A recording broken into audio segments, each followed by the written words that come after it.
decision here. I don't feel that I need to sit in on the discussion, given that there's a quorum here. So I'm going to leave you guys to it, and hope that both parties here, all parties, are able to reach an agreement. Thanks, Paul. Thank you. And I also want to thank staff and of course the appellant for the work that they've done on this. Thank you. Okay. Good night, everyone. So, Night. good night. I'd like everyone else who is on the line to identify themselves, because I can see everyone, and I'm not sure if the order in which you're seeing names is the same as mine. I'll go down the list, and I'm going to start who's right below. The first person below me to the left is Keith Moore. So if you just introduce yourself and give us of who you are and what your role is. Joseph Moore, I'm the fire rescue chief here in the town of Durham. I was initially the person that brought this matter to the code enforcement officer's attention to be reviewed. Okay, thank you. And the next person whose name I see is Phyllis Brannon, and you may need to take yourself off mute.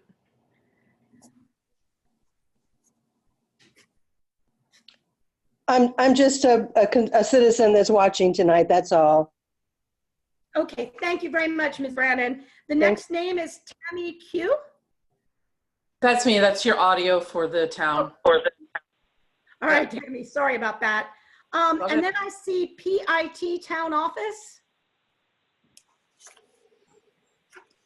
That could be me. This is Bob Forrest, the code officer. Okay. No, the PIT town office is their video that's live streaming onto town hall streams Okay, right now. this is my first experience doing this No. for the board. So, Oh, no, okay. no, it's good. It's good. okay, so Bob, I see you as the next name that is not a member of the board. So if you would introduce yourself, please. Bob Forrest, code enforcement officer. Okay. And next to you is the name Sasha. And again, you might need to take yourself off mute. Yes, this is Sasha Arabinko and Mike Arabinko. We are Helen Lord's neighbors. Thank you very much. And then Ms. Lord, Thank if you. you could introduce yourself, please. Yes, this is Helen Lord. I'm sorry I can't see all of you. I have no internet at my home, but I will be happy to discuss the matter in general. Okay. Typically, just for everyone who has not been part of one of our hearings before, typically, we actually will typically ask the code enforcement officer to give us an overview so that you know we have received, in effect, many papers that constitute the record in this matter. But it's often the case that the town officials who have been involved in something can frame a little bit of the background, what brought the action and what they did, and that's usually our first step. But before I do, I want to make sure that all the members of the board have the new ordinance, and then are familiar with what we're applying to this case. This is, as I understand it, an appeal from the action of a code enforcement officer. So our powers and duties are on page 169, 17.3 A1. And that says that tells us how we must decide any matter that is an appeal from the action of a codes enforcement officer. So for the members of the board, this is really our first matter with the new ordinance that was enacted in December. So that's where you'd find it, 169 of, and it's no different than the old ordinances provisions. Yeah, Barbara, Gary Wood speaking. I would suggest that for the benefit of both the board, the town's officers and Ms. Lord in particular, you read that section 1 insofar as it describes our jurisdiction, what we can do and what we can't, and where the burden of proof in this matter lies. Happy to do that, Gary. It's right in front of me. The Board of Appeals may hear and decide appeals by an aggrieved party where it has been alleged that there is an error in any interpretation, determination, requirement, or decision made by the code enforcement officer, or in any other matter involving the code enforcement officer in the administration or enforcement of this ordinance. The burden of proof shall be on the appellant to demonstrate that the code enforcement officer erred. The board shall not conduct a de novo review, but shall act in a purely appellate capacity and shall limit its review to the record evidence that was before the code enforcement officer and the parties' arguments based on that record evidence. In acting on administrative appeals, the Board of Appeals may sustain, modify, or reverse the action of the code enforcement officer. The Board of Appeals may reverse the code enforcement officer's action only upon a finding that said action was clearly contrary to applicable provisions of the ordinance or that the record evidence compels a different conclusion. Yeah, thank you, Barbara. Just for the other participants, and particularly Ms. Lord, I asked Barbara to read that because the key provision in there for you, Ms. Lord, as the appellant is you have to provide us with evidence and arguments that the town is wrong in this case in terms of either they have or don't have the authority to issue the original order that you appealed, or if they do have the authority, that they made some mistake in the way that they interpreted it or applied it in your case. So you have to present to us whatever you're relying on to support those conclusions that we need to reach if we're going to do anything other than sustain the decision of the code enforcement officer. Yes, I will be happy to talk when it's time for me to talk. Okay, great. Thank you. All right. So what I would like to ask is perhaps it may make, I don't think there's any background noise particularly. Tammy, you can tell us. If you're comfortable being on mute, it might be good to go on it while we ask for Bob to give us a little bit of an overview from his perspective of this enforcement action.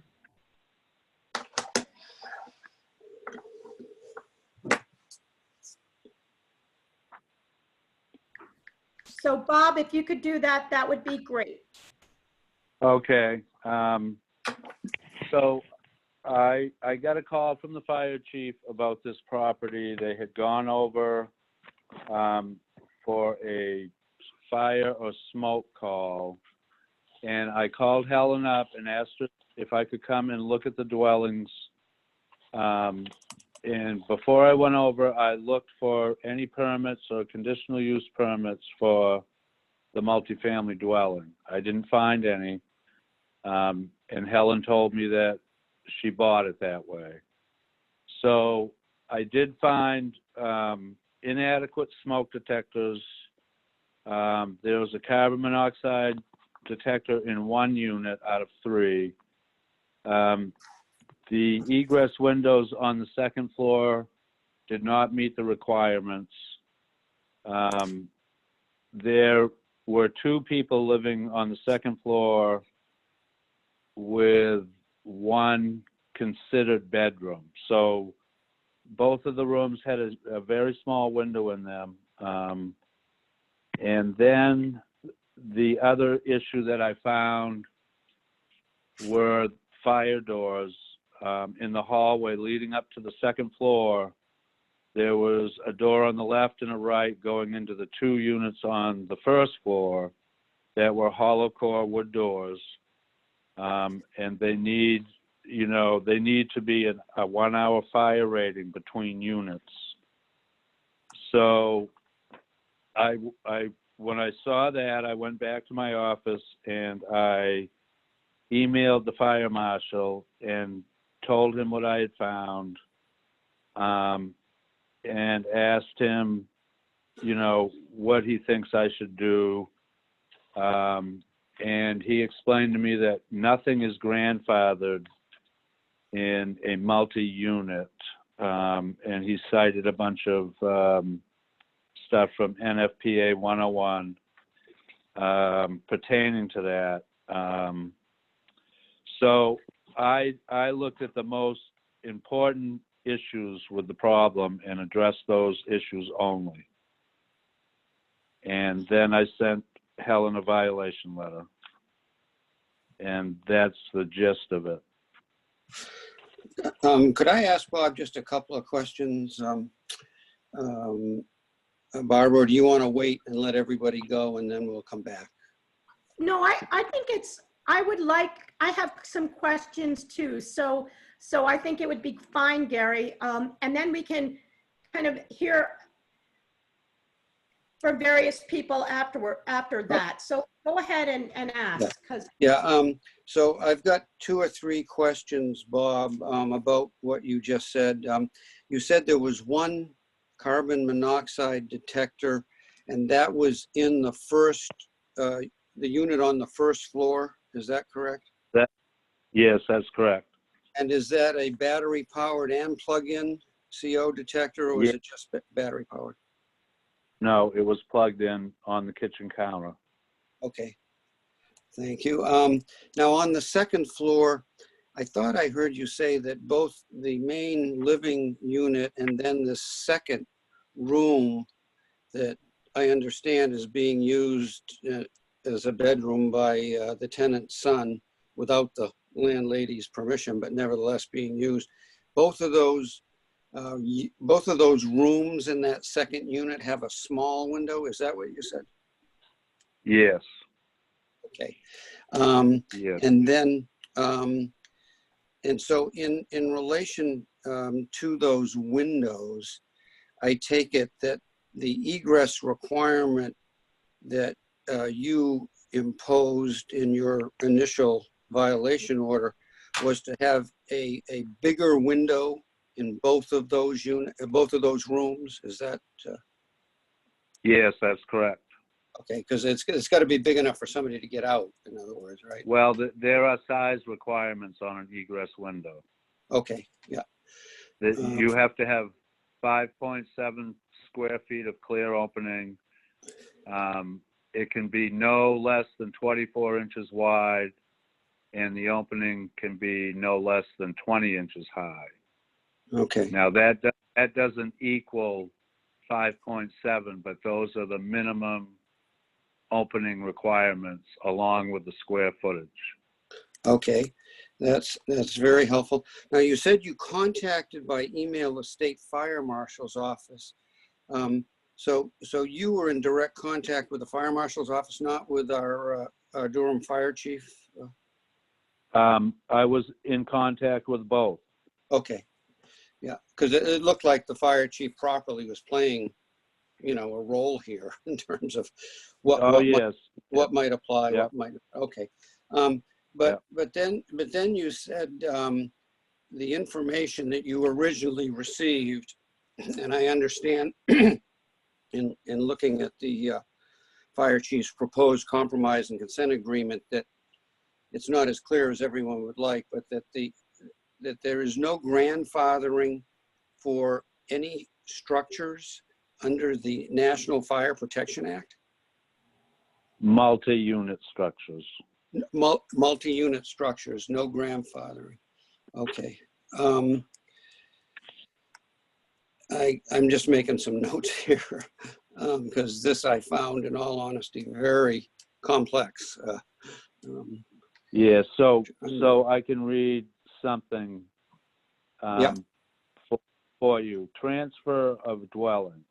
A person who after October 31st, 2009 acquires by sale or exchange a single family dwelling or a multi-apartment building shall install smoke detectors within 30 days of acquisition or occupancy of the dwelling. And this particular paragraph deals only with smoke detectors. Okay, There is an identical paragraph for CO detectors as well. right. And correct me if I'm wrong, either Bob or the chief. Those are found in the state law, Title 25, the sections that were referenced in some of the material you got from MMA, and then I think some other Yes. correspondence I saw That cited is, that. Okay. Title 25, Section 2464. Okay, excellent. And so essentially that's being read and applied by our chief, the fire marshal, state fire marshal, and you, Bob, as not grandfathering anything purchased after that trigger date that you read from the statute, October 30th, 2009. Yes, that's correct. Okay, great. Now, the last thing that I have in terms of what you just said is about the fire doors and the fire separation requirement. Because as I was looking at the documents and some of the laws, I was trying to figure out if the fire separation requirement is separate and distinct from a fire door, or does the fire door itself just have to have that 1 hour fire separation requirement in order to be a suitable door? So from Mark Below, who is the fire marshal, in NFPA 101, section 31.3.6.1, it talks about walls. Access corridor walls shall consist of fire barriers in accordance with section 8.3, having a minimum 1/2 hour fire resistant rating. Okay, you just said a 1/2 hour fire resistant rating, and initially I thought you said that at least the door has to have a 1 hour fire separation. I'm just trying to get an understanding here. I'm not The fire doors are 20-minute fire door. Okay, and so what does that 1 hour, and does that apply to the walls then, or the 1/2 hour? In the IRC, it states that you need, so the inside of the corridor needs a 1/2 hour fire resistant, and the interior of the apartment also needs a 1/2 hour fire resistance according to IRC, which makes a 1 hour fire rating. But, between the hall and the wall into the unit, is that? Between Is that the where hall and the unit, each side Okay. of that wall needs a 1/2 hour fire rating. I see. Okay. Now, unfortunately, I'm having trouble finding your original citation notice. Did that cite the fire separation requirement for the walls? I know it contained the fire door requirement. It did. I've got it here, Gary. It says installation of 2 fire doors or remove and install the required 1 hour fire protection between units. So Bob, did that mean as an alternative to putting in the doors, you can close that area off somehow by putting a wall in there? Absolutely, you can do that. Yep. And I explained that to Helen, that she had the choice of doing one or the other. And if I could, but I mean, obviously, I'm sorry, Chief, go ahead. No, I'm sorry to interrupt. Bob and I did discuss that today, and if I could offer a thought, that is our recommendation, simply because that doorway on the second floor apartment leading down those stairs to the first floor is then an obstructed door on the first floor. That's a recipe for someone getting trapped if there's an emergency situation. The better option would be to simply ask her to, if and when we get to that point, ask her to simply close that off rather than put a fire rated door on a stairwell that then just leaves an occupant to be trapped. Oh, okay, I guess what I'm a little confused about, not being anywhere near as well versed as you folks, is does that mean she has to close the unit off? No, you can't use that room. You can't get in and out of it. No. This is an interior stairwell that, when it was obviously a single family home at some point, led from what is the first floor forward apartment to the second floor. Mhm. There's now a separate stairwell that leads outside to that second apartment. Oh, and so where does the fire rating? I'm still confused about. I get the fire door. It's this fire rating in the walls. I'm not quite understanding. What should she do, or what should anyone do to comply with what you're saying? What in this situation? Well, if she wanted to keep that access open to someday make that, into an upstairs, downstairs access to make it a single 2-floor apartment, she could put the doors in that have to be rated. My concern is that leaving those doors there in an emergency situation is confusing to somebody disoriented by smoke or darkness. They try to get through that door. They go down a stairwell that leads them to a door that's essentially blocked on the first floor apartment by the refrigerator. So unless she has plans to offer that as a single occupied 2-story apartment, she's probably better off in the long run just removing the doors and sheetrocking over it. And putting the wall in that meets the fire rating. Okay, That's because one thing you said I did not pick up before was that there's another entrance access way to that second floor apartment that runs outside the structure. Yeah. Okay. And Chief or Bob, it is that access that is utilized by the dwellers of that apartment number 3 on the second floor. That's correct. And in that hallway is a door on the left and a right. The one on the left goes into the back apartment, and the one on the right goes into the front apartment. Those are the other 2 fire doors that she could also block off too. Question. Instead of using, because they're not being used presently. If I can ask a question? Go ahead, Milt. So if the door in question was replaced with a wall, does that mean we're left with a stairway that goes up to a wall? Yes. So from They that, would both, first they floor, both have to be blocked. You would block You'd the have bottom and you would block the top, in effect, having an empty stairwell. empty stairwell. An empty stairwell, that's correct, yep. And so if I understand it, the entrance to the dwelling leads to 2 apartments on the first floor? And There are separate entrances. Yes. Got it. They also have an entrance on the driveway. So those entrances, again, like the chief was saying, were probably there when it was a single family unit.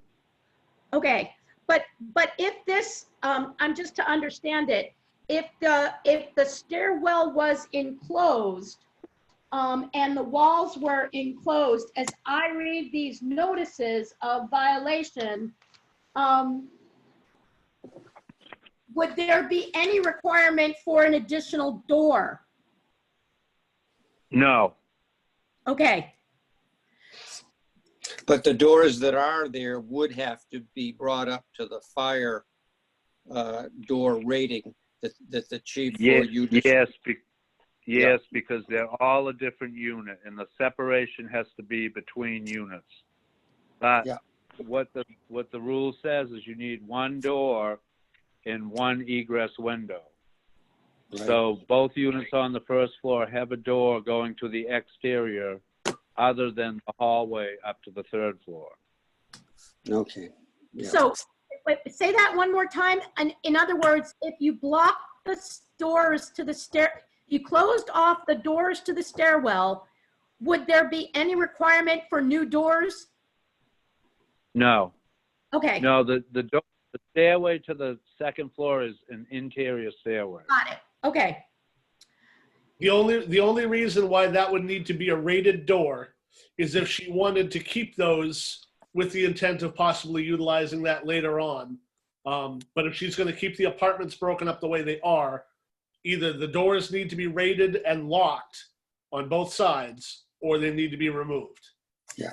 Okay. Yeah. Excellent. A question to the chief, please. Go ahead, Neil. Chief, so if that stairwell is closed off, both upper and lower, with a wall, does that present any imminent danger should the structure have a fire? It does create a void space where the fire can travel. That's why the walls need to be on both sides rated. Yeah. If that was like open to the studs, that would be a dramatic concern and a very easy way for that fire to spread through the building. But if that is closed off with rated material, it's just simply a void space, like an attic. Yeah. That's really helpful, guys, to get that straight. I have a couple. So when do I get a chance to talk? We're just going to ask a few questions, and you're going to get all the time you want, Helen. We're hoping some of these, Helen is right, isn't it? Yes. Yeah, it is. Yeah, Yes. we're hoping some of these questions, maybe some that you would have too, you might not, but we need to get a real clear picture of what the town saw as a violation and what they're suggesting would fix it, just to get the base facts established, and then you definitely will get your time. I have a couple of questions for Bob that are not related to what he said, but are related to the use in this zone. And is a two-family with an accessory apartment, which is essentially, it seems to me, a 3-unit. Is that a permitted use in the zone where the property is located? Presently, with the new ordinance, they got rid of multi-units. But prior to that, I think it was 1981 was when NFPA 101 came into effect statewide. And in 1990, you needed a conditional use permit for a multi-unit in the rural residential area where she is. And in 2004, for some reason, the ordinance said that you could only have a duplex in that area. There were no more multi-units, such as the present ordinance says. So in the 90s, it was allowed.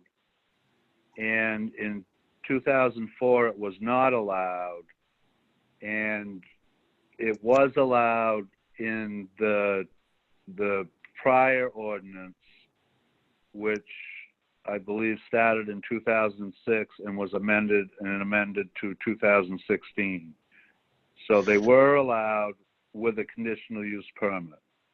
Okay, so they were allowed, they were an allowed use, but they required a conditional use permit. Okay. And then, Gary, before we get off for this, I want to understand what, in our new land use ordinance, what district is this in? And is it in any overlay?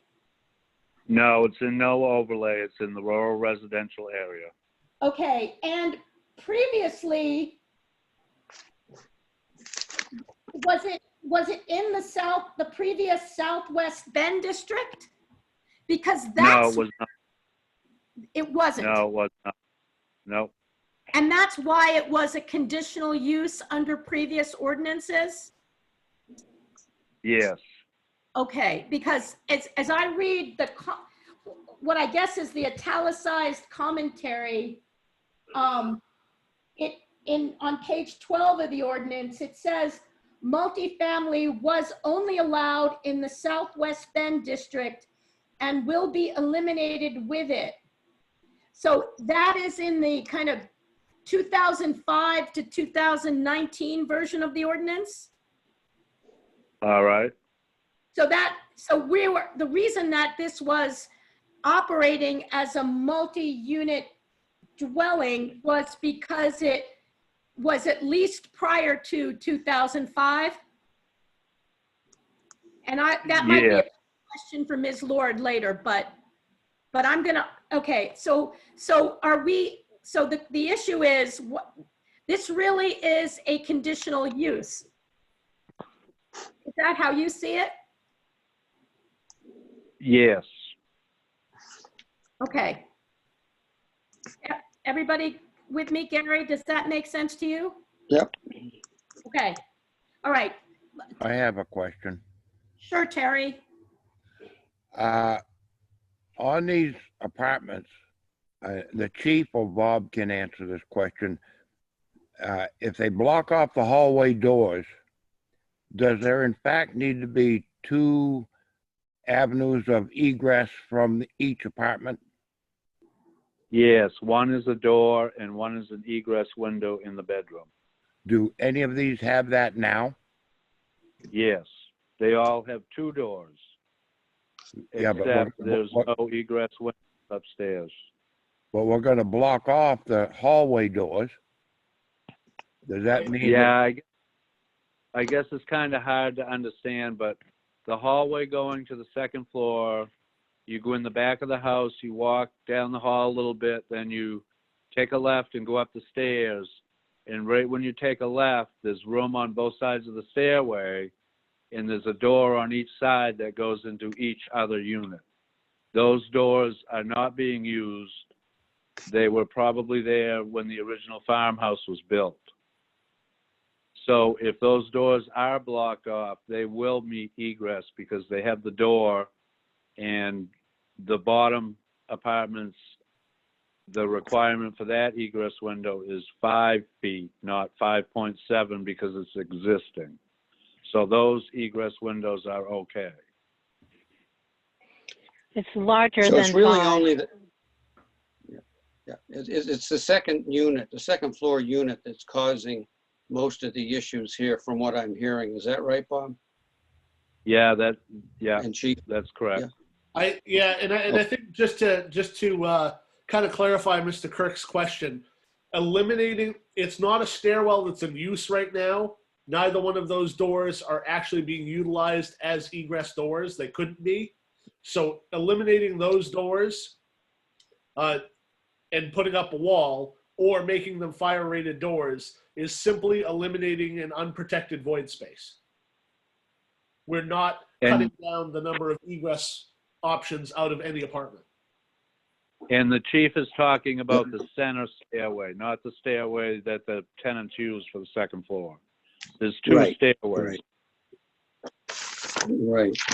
Okay. Let's see. Let me just check 1 second, Bob. Let's see.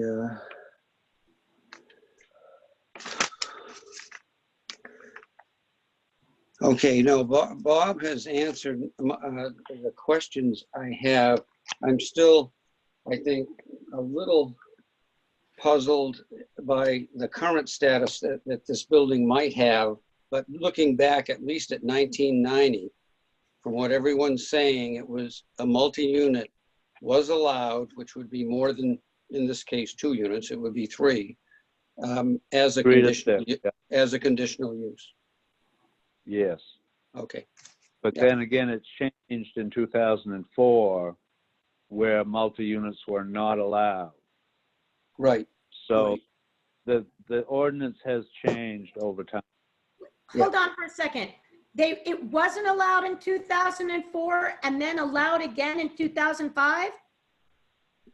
I believe the last ordinance that we had been amended. I don't have it in front of me, but I think it was the next year, yeah.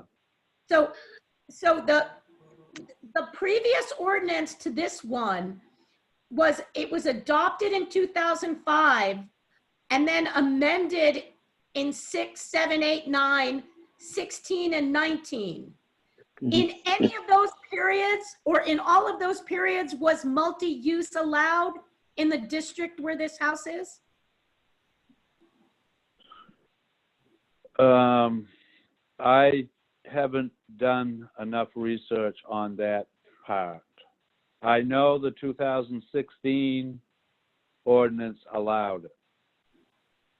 So sometime between 2004 and 2016, they started allowing them again with a conditional use permit. Okay. Yeah. All right. That's all the questions I have right now, Barbara. Thanks. Okay, does anyone else have any questions for Bob? Is there a conditional use permit for this now? No, there is not.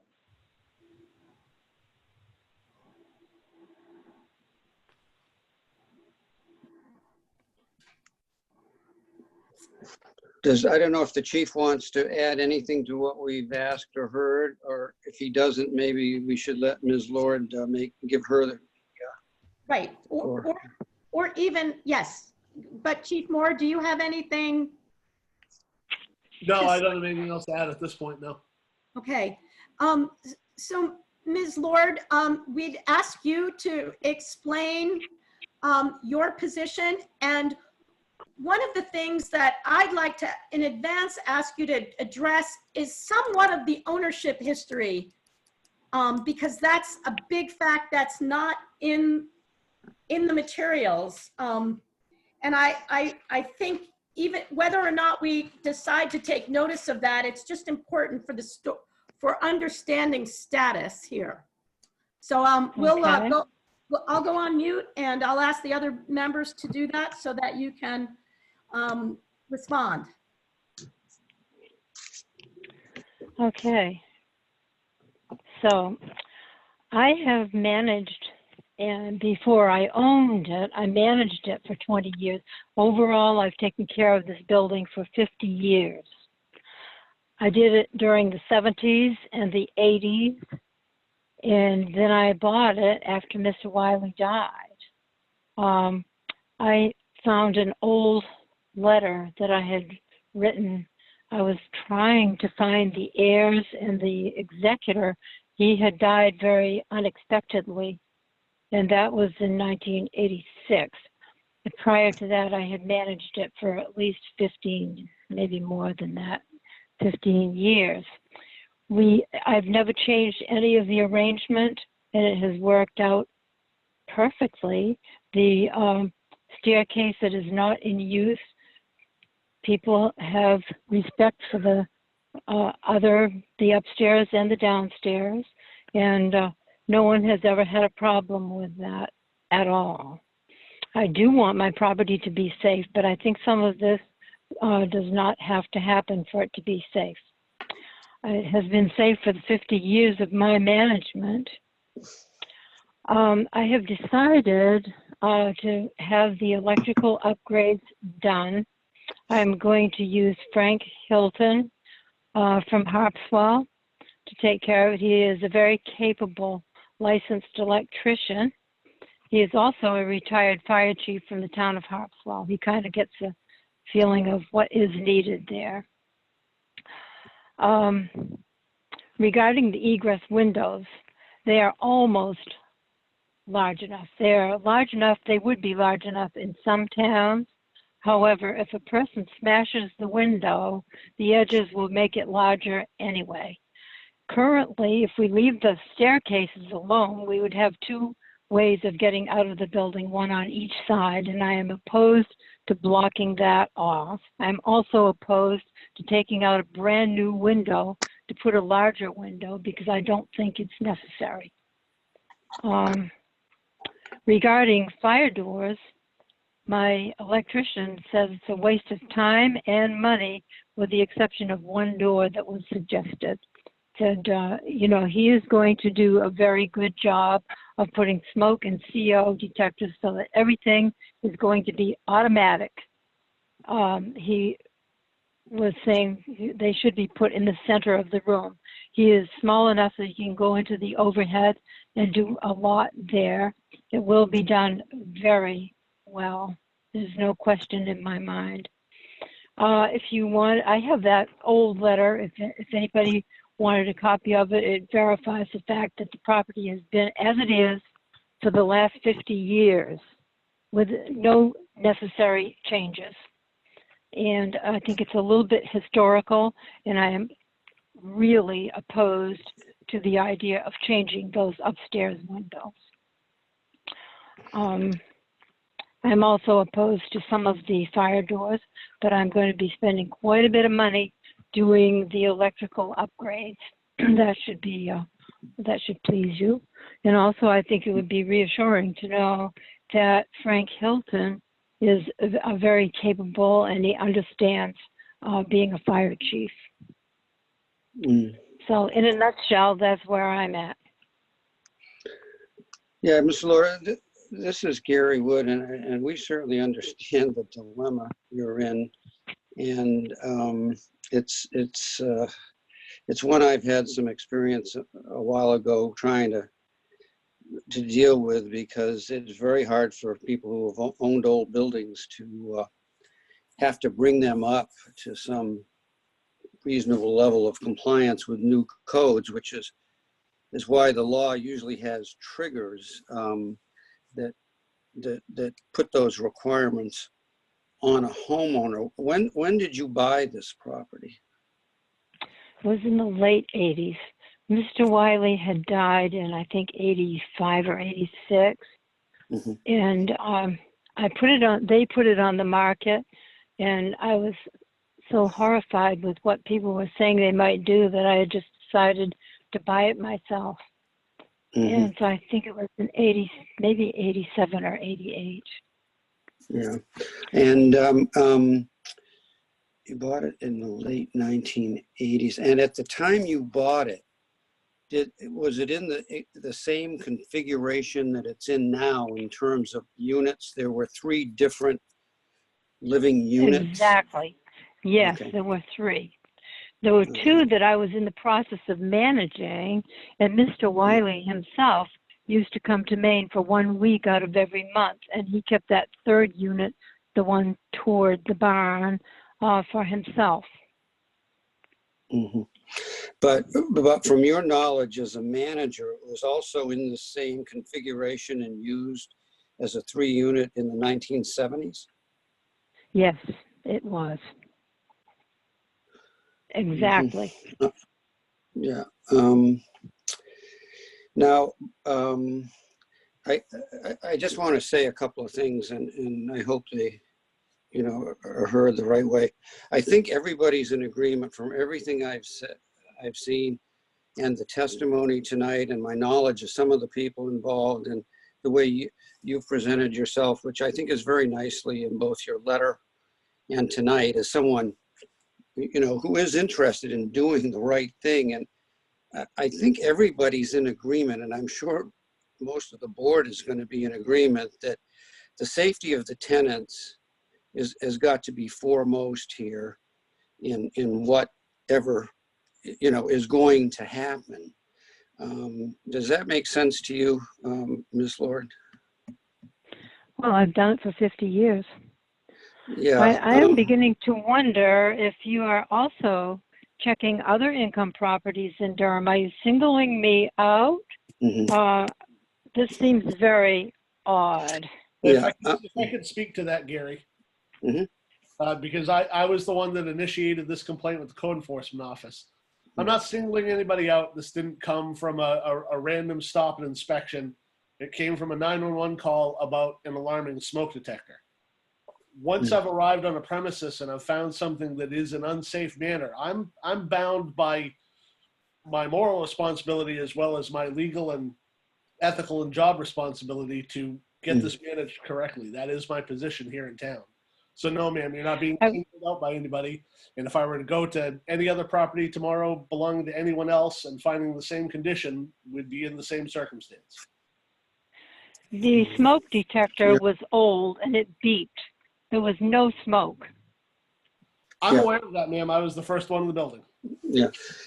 I can say, based on some experience, Ms. Lord, in relation to the town's action, that many communities in Maine, from the smallest to the largest, including Portland, respond on a complaint basis for the most part, because most of them, I don't think Portland falls into this category, but most of them just simply do not have the personnel, time, or money to send people working for the town around to every unit in town on a regular basis and conduct, safety and compliance inspections, which I think most people probably think is a good situation, but they don't pick on people for any particular, non-relevant reason. They just, when their attention is brought to a unit or a house or whatever it is, as the chief said, that's what triggers really their responsibilities to take some action. They can't just look the other way, or they wouldn't be doing their job and they wouldn't be fulfilling the oaths that they take, when they take these jobs.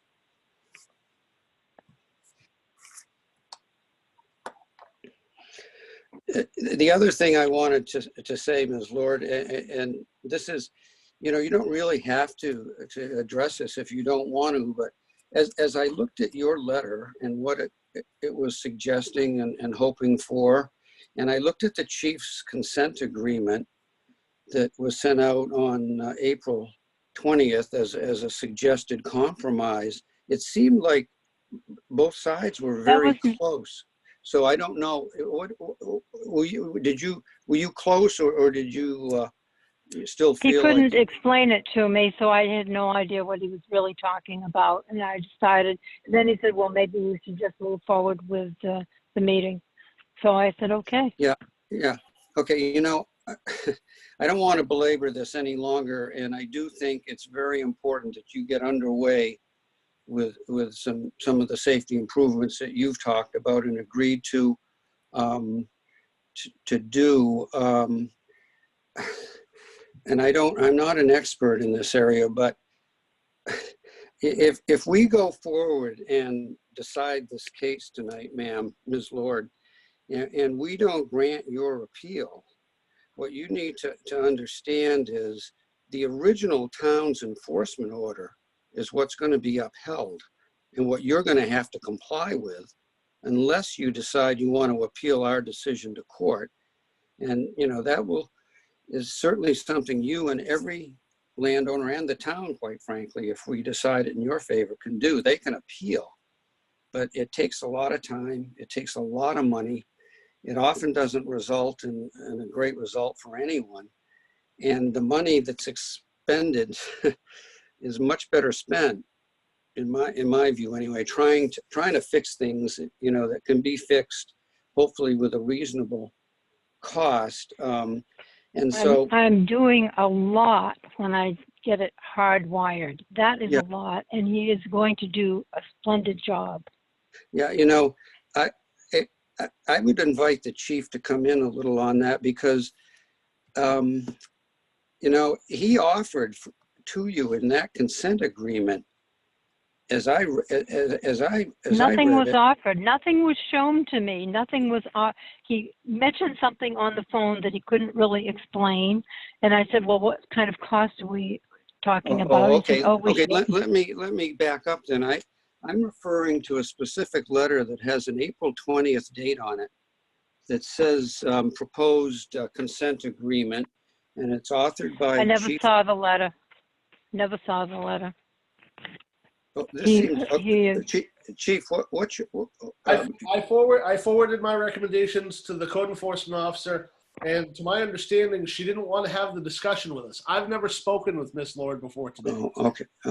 Okay. Mr. Forrest did call. Okay, I think we've solved that issue. But Ms. Lord, I'm going to strongly recommend that you accept the letter, take a look at it, and talk with these officials because they came a long way towards you in that letter. One thing, for example, that they're proposing in relation to the smoke detectors is they're going to let you go with, certified battery operated connectors. And if you can plug a CO2 detector in to an existing outlet, you wouldn't have to do all that rewiring. And I know what you're talking about because I actually had some done in my house. And you're right, it's not only expensive, but it, it tears a lot of stuff up. So that would be a big saving for you if you talked with them and went that way. And I think, as I looked at the state law with the trigger date of October 30, 2009, imposing the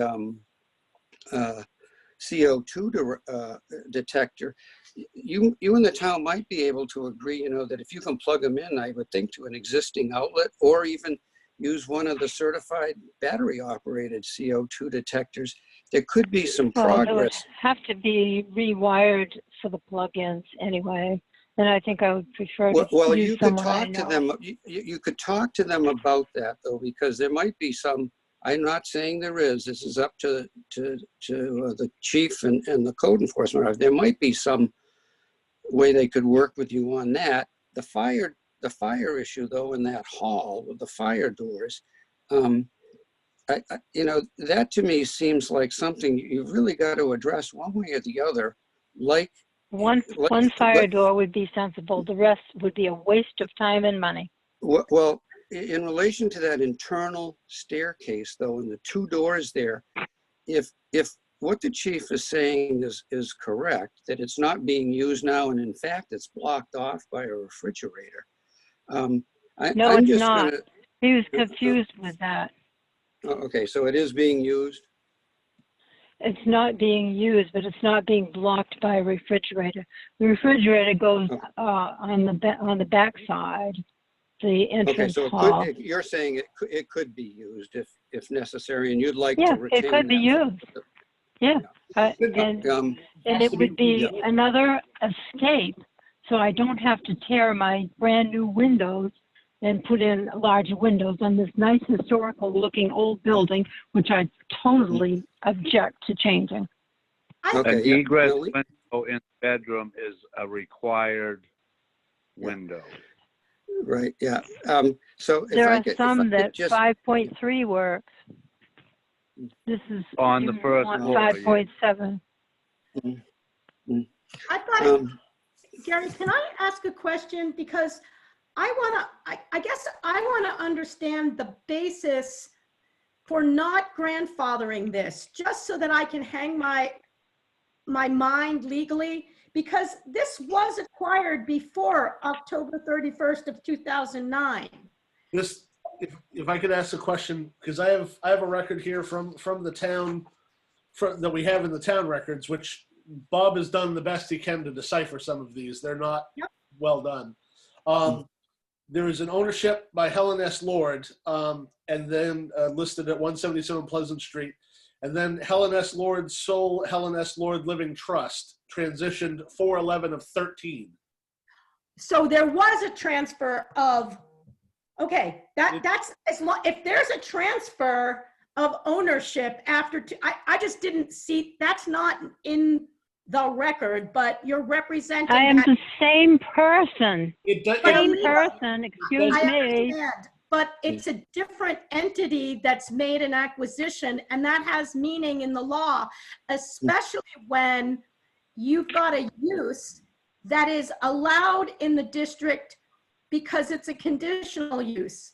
So it sounds like it's a formality, but it's one of those formalities that sometimes in the law has meaning.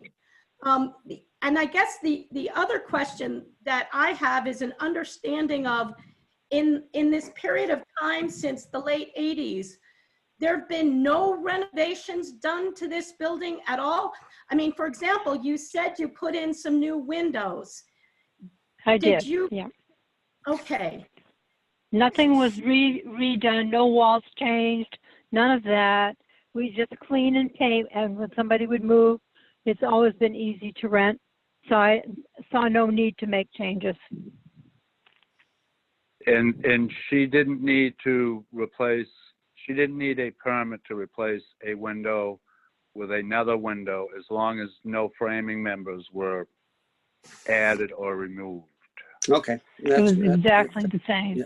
Yeah. That's helpful, Yeah. right? And I see that our article in non-conforming uses allows unpermitted normal upkeep and maintenance of non-conforming uses. So I get that. And it may be, and there is something in the record that talks about having renovations done. Bob, in your mind, were there renovations done in any period of time that would have triggered a permit requirement?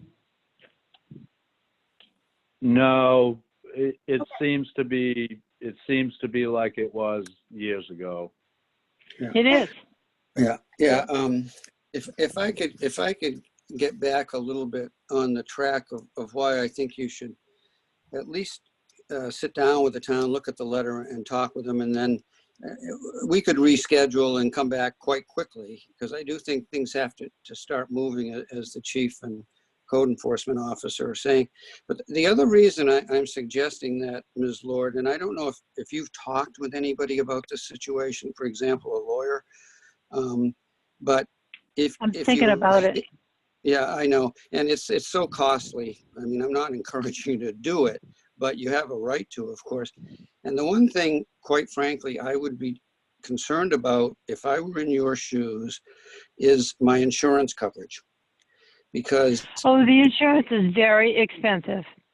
well, I'm sure it is expensive, but where I was going with that, and this is also based on some experience, is if a property has code violations and the owner knows about them, whether they agree with that they should be a violation or not, somebody, and you or somebody that knows how to read an insurance policy better read your policy very carefully, because I have had experience in cases involving serious property damage and personal injuries where insurance companies are not inclined to pay, and they look for reasons not to pay, and they, as part of that, periodically, they go through my buildings periodically. Right, but if you just let me finish here, periodically and definitely after an incident occurs, but definitely when something happens that they might have to spend money, they make a formal request of towns of any documents related to that specific property.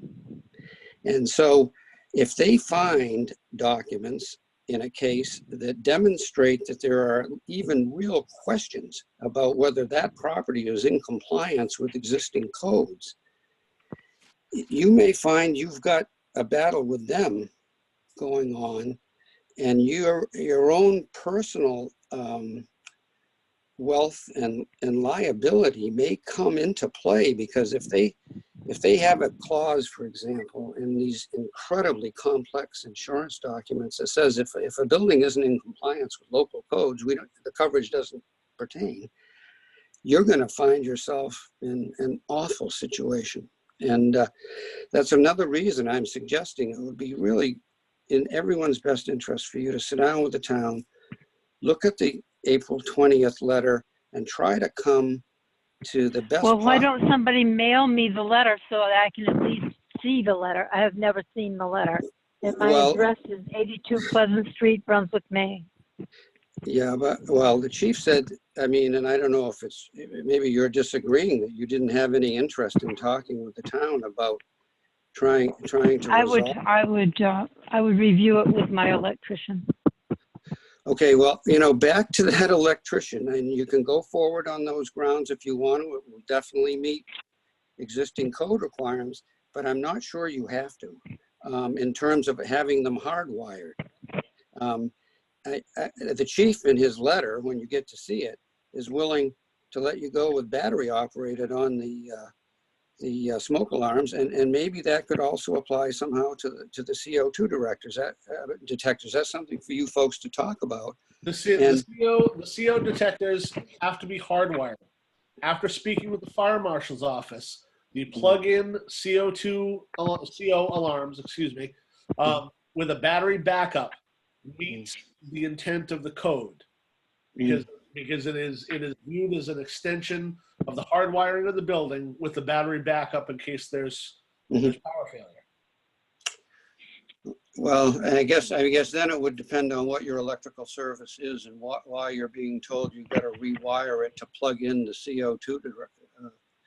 if it's, I don't know the answer to that, but what I'm trying to do is find a way for you to not spend a fortune, to get your building into compliance in a way that's safer for everybody, and that nobody has all these worries that right now we all have. And I just think you're going to find it's in your best interest to do that, Ms. Lord, because as I said before, if we uphold this decision, the town doesn't have to put that April 20th offer on the table. They can stick right with that original enforcement order, and you're going to be stuck appealing that to a court.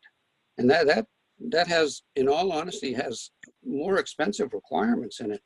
And also looking at precedent set after the Noyes Street fire in Portland in 2014, it's going to be hard pressed for any landlord to appeal and object and successfully overturn a life safety code violation. It's just very unlikely. Yeah. If I can chime in, Ms. Lord, if it helps, it sounds like your money would be better spent on a carpenter to take care of either the doors or the walls instead of spending the money on an electrician. The town is willing to help you get around the need for an electrician, because instead of hardwiring the CO2 detectors, there's now the concession that you can buy a CO2 detector that will plug into an existing outlet. So from what I'm hearing is there's no need for you to hire the services of an electrician. You simply need the services of a carpenter to help with the fire-rated door or walls. I'm going to consult a historical society. You want me to tear my building apart just in case a fireman wants to go in a window. And a fireman could get in that window. Just take your axe to it and slice off some of the edge. It's as much for the person who is inside to get out, I believe, to be able to jump into a net as it is, I think, right, Chief Moore, for the person to get out as much as for someone to get in. It is as much about the person getting out to us on a ladder compared to us going in. But Right. If a person has 2 staircases to use, one on each side of the building, that should do it. What if they're on fire? Well, I know I had one tenant that used to go out on the roof sometimes until I stopped it. Regardless of what tenants have done, and regardless of that, they also cannot, it's a completely different code issue, having a means of egress from a second floor apartment emptying out into another living quarters. That's a whole other different part of that chapter that I don't really think that you want to get into as far as expense and renovation if you're concerned about a historic building. Well, also to add what the chief just said, Ms. Lord, I worked in Portland. Historic preservation does not trump safety issues. We had to allow the gas company to put in access ways right through historic buildings and put their pipes and meters on the outside in our historic district as long as they were protected by bollards. We couldn't make them put those pipes inside the house, inside the units that we were talking about, or the structures. We just couldn't do it because the safety code said no gas pipes inside this type of building, and the meters had to be outside along with the pipes. So you walk down some of the old streets around Exchange Street, specifically Market Street, and look at the Regency Hotel, and on the outside of that building are 3 or 4 ugly pipes with bollards on both sides. So throwing historic preservation into this, I think, is really not going to help. But I'm just going to ask you once more, and it sounds like you don't really want to meet with the town and talk with them about the proposal. They could send a letter and I could review it. Yeah, I have not even seen this letter that's been talked about. Okay, send it to my address and I will review it. Let me get a response. I don't know what you want to say, Barbara, from Bob and the chief about what kind of time frame. It seems to me we've got to meet next week on this, and so a week to get a letter and either agree to get together with the town with an attitude of compromise is about enough. No more than 2 weeks. I don't know what the chief and Honestly, Bob think. this was an issue that was first discovered on March 25th. We're well over a month into this. It became initially contentious about just getting her to put actual temporary smoke detectors in the apartments. Each apartment had a smoke detector. Yes, ma'am, because I had to tell you that if you didn't do it within 24 hours, we were going to actually petition to have your building emptied. So I was waiting to hear about this meeting, and there were already smoke detectors in each unit. okay, I'm not going to argue this point with you any further. My position on this, Gary, is this has been going on for more than a month now. I am happy to email her the letter and mail it as well to make sure that she has it. I don't want this. This is a life safety issue. I don't want this going any further than a week before we have some resolution. And that's what I'd ask of the board. Mhm. Can I ask a question? Sure. This would be to Bob. Bob, does she have to get a conditional use permit? And if she does, would that also, the conditional use permit, hinge on these improvements that have been requested? With the present ordinance, the answer to that is no. It would be an existing 3-unit. Presently, with our December ordinance, multi-units are not allowed. But this is an existing multi-unit. So the answer is no. She But doesn't need a conditional permit. Or she doesn't? She Okay. She just needs to follow the life safety minimum requirements. There are much more things that a new building would require than we're asking her to do.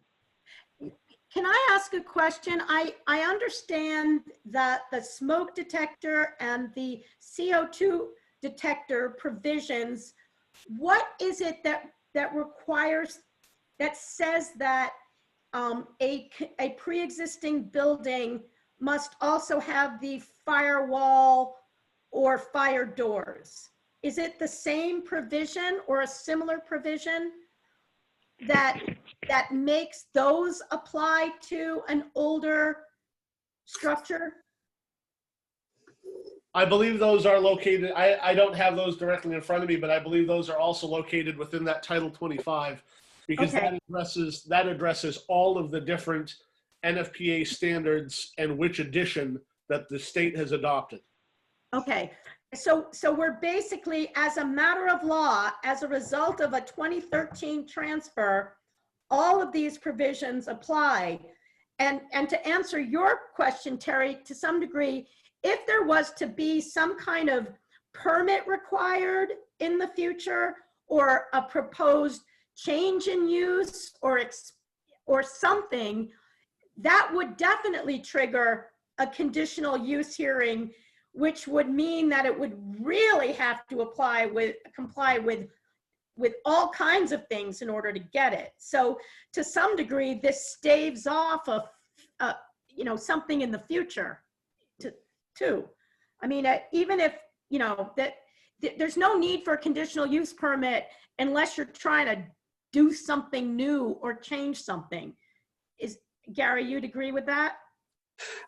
Actually, I thought I heard Bob say that now that the town doesn't allow any multi-units, it's limited to 2-family Right. units. So there would be no conditional use permit available for a 3-unit. Is that right, Bob? Yes, that's right. Right, no, you couldn't get a conditional use permit now, but if you're an existing use, you don't need to get a permit to have a conditional use because you are an existing conditional use. Right. It's been a 3-unit since 1970.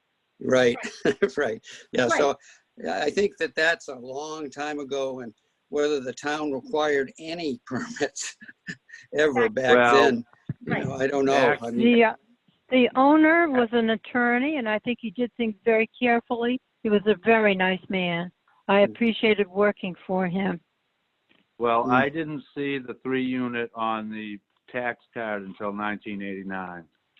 The prior, Well, it was there in 1970.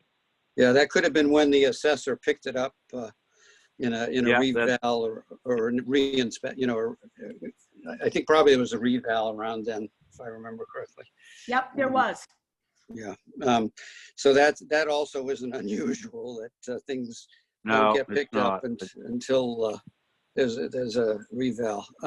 So Ms. Lord, I mean, I'm willing to move that we postpone this for 1 week and meet at the same time next Thursday, everybody being available then, I hope, if the rest of the board agrees.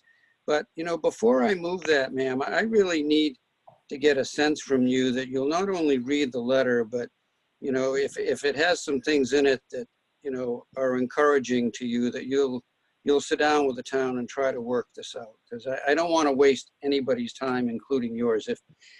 If you want us to decide it tonight, we're going to decide it.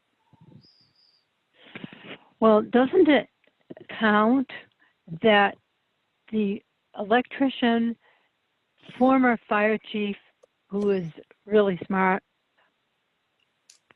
would need to approve what I'm doing because he is my electrician and I want his opinion.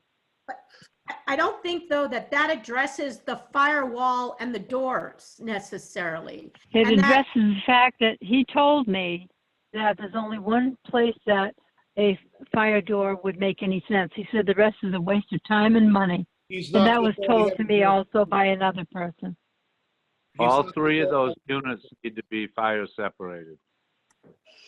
Yeah, I mean, Now, Helen, if you want to get him to come on and get on the record and cite all of the authority he's got for that position, that's one thing. But saying he said that and he said this in light of what both the chief and the code officer have shown us is hard letter law. I mean, you're not going to win that fight.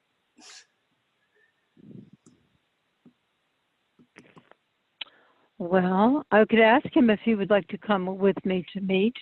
I mean, he's a very personable and very intelligent man. Well, he's got to do more than come. He's got to provide us with a written statement as to why the requirements the town is saying are required are not legally required, and he's got to cite the authorities for that in time for us to review it. So he's got to, he's got to do that in the next 3 or 4 days, get it to the town so we can take a look at it and let the code officer. But if you go down that route and come back to us, then we're going to decide this under that original order that you're looking at. So I would suggest you show him the letter before you decide to go to war on this. And that's the last I don't time. have the letter. I don't even have the letter. But So you're going send it to. me. You're going to. And also, when you send the letter, if you could also send the law that says I need to make these changes to the windows and to the fire doors that are useless. Well, With all due respect, we've already cited that. yeah, I agree. I don't think they have to do that. They've cited it in their original notice. They've cited language in the letter that I know you haven't received, but I'm thinking the town will do everything to get that to you, as soon as they can and quickly as they can. You said you have no internet, so they can't email it to you, is what I heard. Is that correct? I have email at the office, but I Well, don't how go about in if there they to. email it to your office and you go and get it, Ms. Lord? Well, I'll be in the office sometime in the next couple of days. Actually, in the original letter that she was sent March 30th by Bob, upon inspection, I found 3 of the units very unsafe for a multi-unit dwelling. Most pressing issues with smoke, CO, and egress. These fall under Maiden Title 25, Section 2464 for the detectors and 2468 for the CO detectors. Egress is found in 2015 IRC Chapter R302.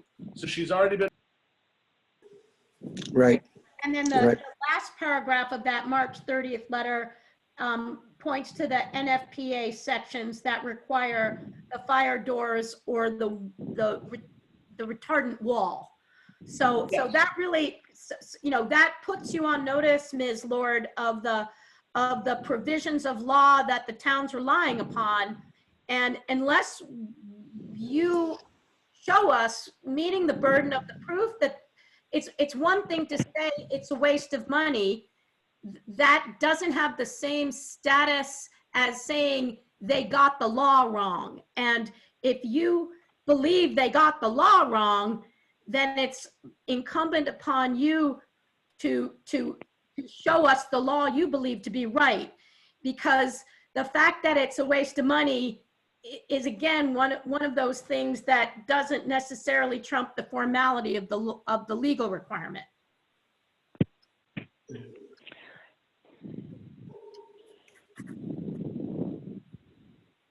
So let's start here. Would the members of the board, and because we have to all be able to be there for this, able to do this at 6:30 next week? And then I'll check with Ruth, who hopefully is still on, or Tammy, to make sure there's no conflict that would prevent us from reconvening.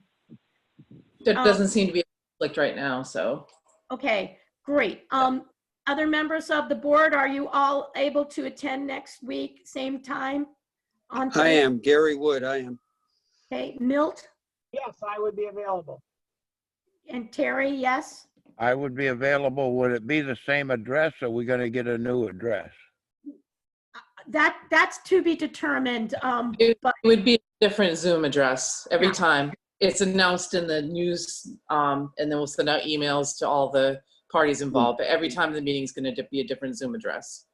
Can the chief and Bob be here? Yes, I can be. Yes. Yes, I can also. Mhm. Okay.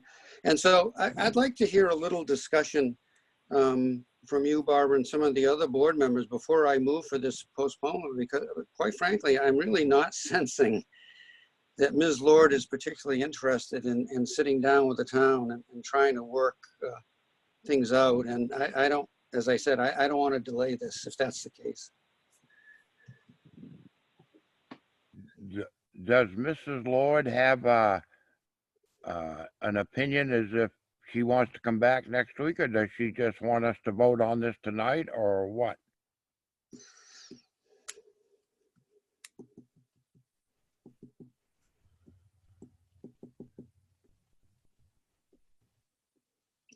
Ms. Lord, are you there? I am, and I think I'm going to see my lawyer first before I make a decision. It's just railroading. It's not fair. It's not right. Okay. All right. I'm not going to move to postpone, Barbara. Okay. So let's address the merits. And so far, I've heard no legal evidence that the town got this wrong in relation to the original notice of violation.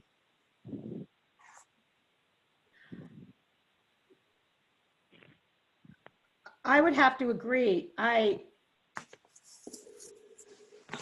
think the provisions are cited that form the basis of the violation.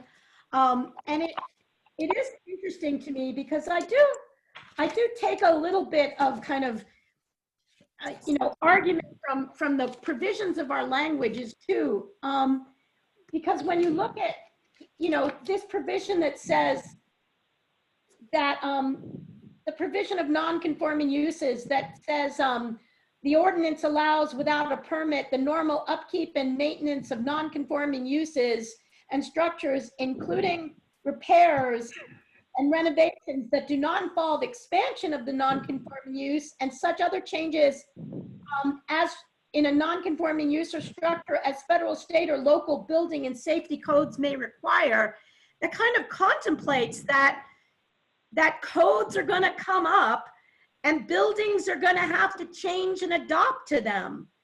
I mean, that's why that provision is written this way, because we do learn how to make our living arrangements safer and what works for fire prevention and protection and safety.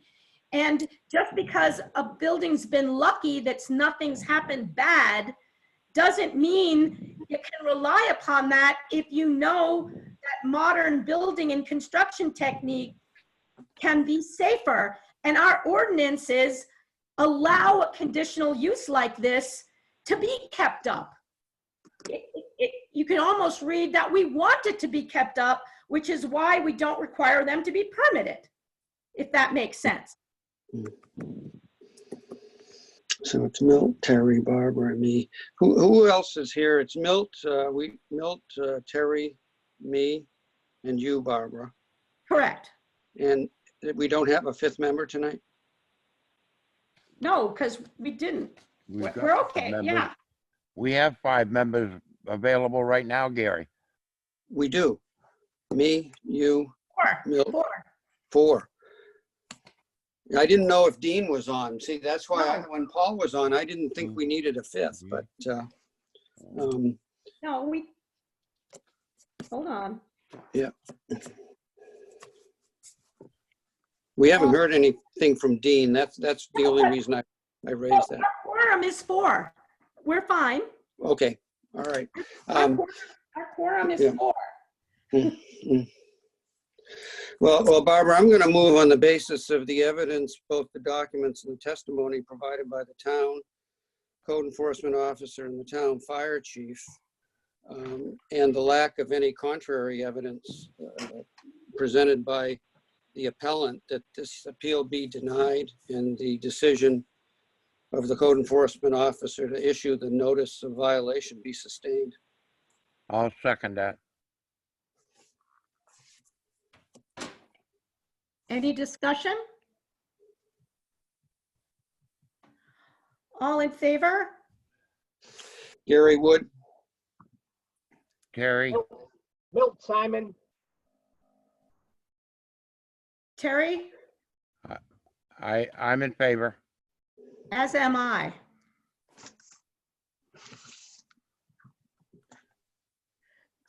So I will draft up a written opinion. Gary, our typical way of drafting probably doesn't work in the era of social distancing.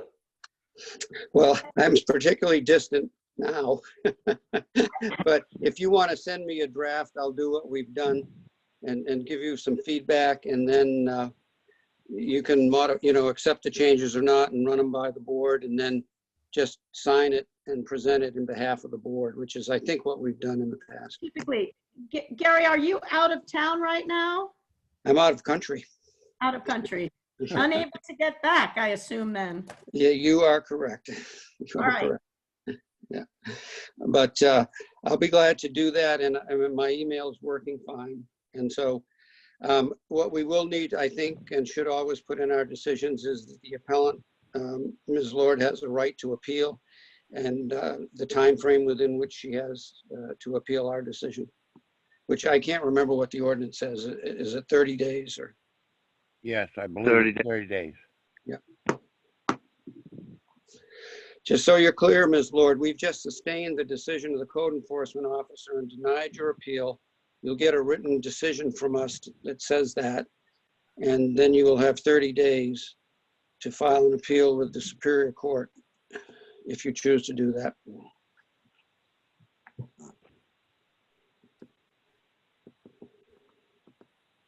All right. There being no further business before the board, I want to thank everyone for their time, including those members of the public who were here. We often will ask for input from the members of the public, but in this case, it didn't seem as if there was relevant abutters or tenants. Yeah, no one was there, I think, who had particular standing with us, Barbara, so I agree. Right. And so I will again circulate this to everyone, and thank you for your time. Thank you as well, Ms. Lord. We know it's not the outcome you were looking for, but it's sometimes better to have a definitive decision to base off of than to leave things hanging. I'll move to adjourn, Barbara. I'll second. All in favor? Just by Gary show. Wood. Favor. Okay. Thank you, everyone. And thank Thank you all. And Tammy. Tammy, could you just answer me when you might have this up? It's up right now. It went right to Town Hall Streams. So you can go on right now and rewatch. All right, that sounds Okay. great. I I'm pulling appreciate. all-nighter with it. No, not going to do that. All right. And will you do minutes as usual or no? Kathy actually does them, so. Okay. She'll do those again. Okay, Yep, oh, yep. sounds good. Thank you very much, everyone. All right, thank you. Good night. Good night. Good luck, Gary. Good night, everybody. Good night.